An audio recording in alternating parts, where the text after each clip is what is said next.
जय श्री नारायण भगत जनों श्रीमद् भागवत कथा में या श्रीमद् भगवत गीता में भगवान जीव के बारे में बताते हैं कि कैसे जीव को मनुष्य योनि प्राप्त होती है। मनुष्य को अनेक योनियां पशु पक्षी इत्यादि योनियों में जाकर के उन योनियों के कष्टों को सहन कर करके फिर मनुष्य योनि प्राप्त होती है। इन्हीं योनियों में जैसे वह मनुष्य योनि में आता है तो पहले दिन जीव पानी के बुलबुले के समान होता है, 10 दिन बाद वह फल के समान हो जाता है और फिर वह महीने में वह सिर यानी कि एक फल से बड़ा यानी कि सर के समान हो जाता है। फिर इसी प्रकार दूसरे महीने में उसकी आँखें, नाक, कान, तीसरे महीने में उंगलियां, ये शरीर का ढांचा, चौथे महीने में उसके नाखून आने लग जाते हैं, उंगलियां तैयार होने लग जाती हैं, उसे दिखना आरंभ हो जाता है। 5वें और 6ठे महीने में फिर उसे भूख लगना प्रारंभ हो जाता है, वह पुतले की तरह तैयार हो जाता है 5वें महीने में। 6ठे महीने में उसे भूख लगना शुरू हो जाती है। कहते हैं कि जब माँ गर्भ अवस्था में होती है तब जीव को जो उस गर्भ में है, माँ के गर्भ में है, उसे अनेक यातनाएं उसी गर्भ में भोगनी पड़ती हैं। वो इतने मल मूत्र में रहता है जहाँ अनेकों जीव पैदा हो जाते हैं और फिर उसे भूख प्यास लगना शुरू हो जाती है।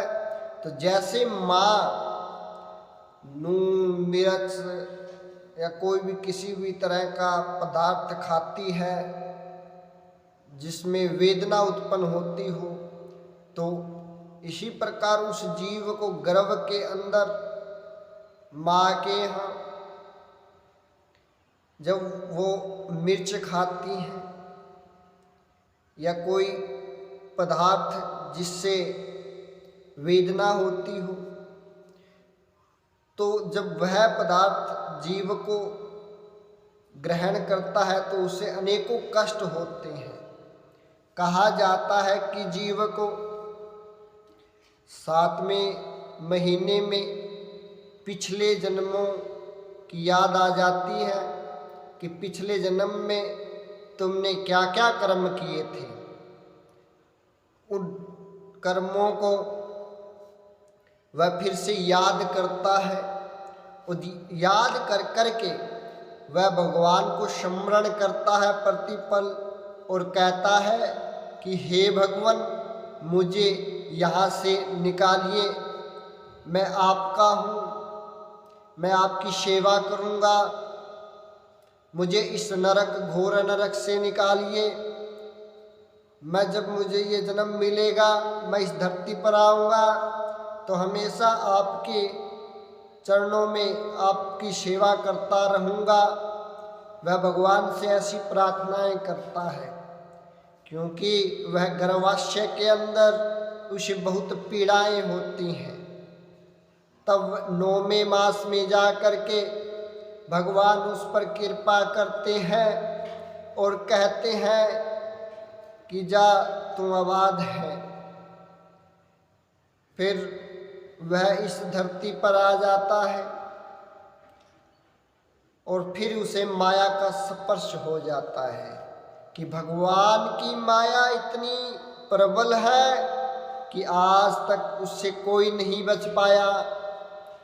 इसे माया का स्पर्श होने पर फिर से वह अपने पिछले जन्मों को भूल जाता है और इसी जन्म में मनुष्य योनि में यह जन्म और मरण का दुख भूल करके फिर से माया के भेदन को नहीं भेद सकता, और इसी चक्कर में आवागमन में वह हमेशा लगा रहता है। कहते हैं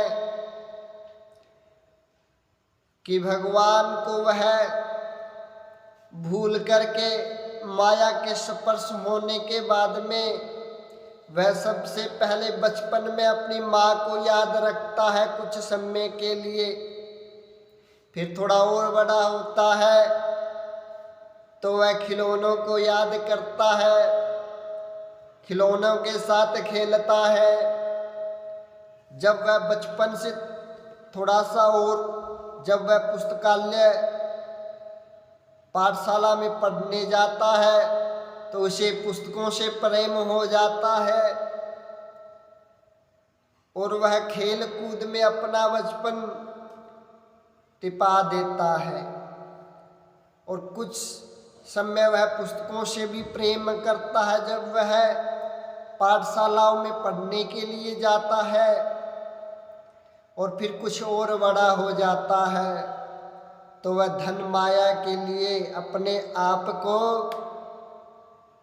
परिश्रम करने लग जाता है। माया के स्पर्श से वह माया के चक्कर में माया जाल में फंस जाता है और पैसे के लिए वह दिन रात दौड़ता रहता है। जब वह माया से परे फिर उसे और थोड़ी कठोर अवस्था आ जाती है, बाल्य अवस्था से युवा अवस्था में वह आता है तो उसे स्त्री से प्रेम हो जाता है और स्त्री से प्रेम हो जाता है तो भी वह माया के चक्कर में फंस जाता है। और जब वह कहता है कि मैं स्त्री को कि तेरे लिए हजारों करोड़ रुपए खर्च कर दूंगा, क्या बात है प्रभु, आनंद में इतना, हे प्रभु हमारे पर कृपा बनाए रखना। वो कहता है कि मैं तुम्हारे लिए हजारों करोड़ रुपए खर्च कर दूंगा। फिर वह स्त्री के इशारों पर नचने लग जाता है, उसकी शादी हो जाती है।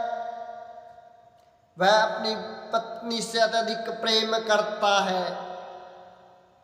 फिर कुछ समय बाद उसके यहाँ बालक हो जाते हैं और बालक हो जाने पर अपनी पत्नी से प्रेम वो उसका कम हो जाता है और पुत्र प्रेम में फिर से वह मलीन हो जाता है। और फिर उसे पिछले जन्म न याद रह करके माया के चक्कर में वह लगा रहता है। इसी प्रकार से उसकी अवस्था वृद्ध अवस्था में परिवर्तित हो जाती है। फिर वह अपने आप को पीछे न देख करके अपने पोतों पड़पोतों में वह अपनी जिंदगी को देखने लग जाता है। इसी प्रकार वह इसी माया के चक्कर में रह करके अपना उद्धार जीवन नहीं कर सकता। अपना उद्धार करने के लिए जीव को प्रभु समर्पण होना चाहिए, प्रभु प्रेम में वह पागल होना चाहिए। कहते हैं स्त्री सुख तो ऐसा सुख होता है। फिर वह जो विवाहित होता है वह भी पछताता है और जो अविवाहित होता है वह भी पछताता है। तो इसी प्रकार से अपने जीवन को माया के स्पर्श से माया के चक्र में छोड़ देता है और अपने आप को इस माया में ही मलीन कर देता है। और फिर उसका जन्म दोबारा से होता है। अगर उसने अच्छे कर्म करता है उस जीव योनि में तो उसको जीव योनि दोबारा प्राप्त हो जाती है। अगर वह बुरे कर्म करता है तो उसे पशु पक्षी कीट की योनियां प्राप्त होती है। फिर से उसे 84 लाख योनियों में आना पड़ता है और फिर से वह उन योनियों को भोग करके फिर मनुष्य योनि में आता है।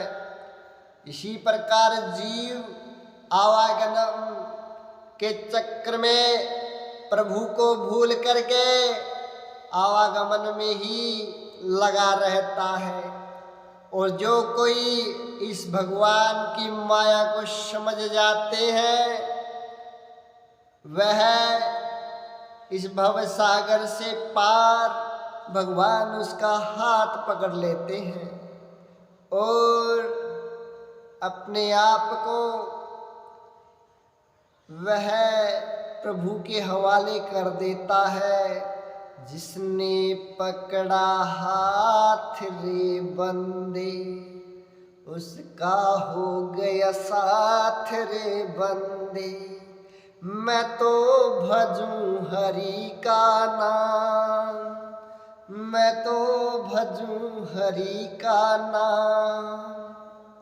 श्याम सुंदर का साथ हो गया, प्रभु हरि का साथ हो गया।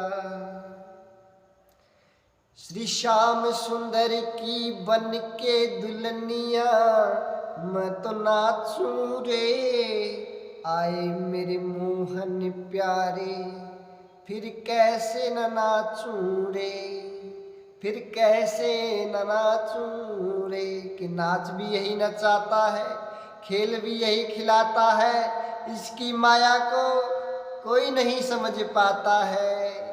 बोलिए श्रीमन नारायण भगवान की।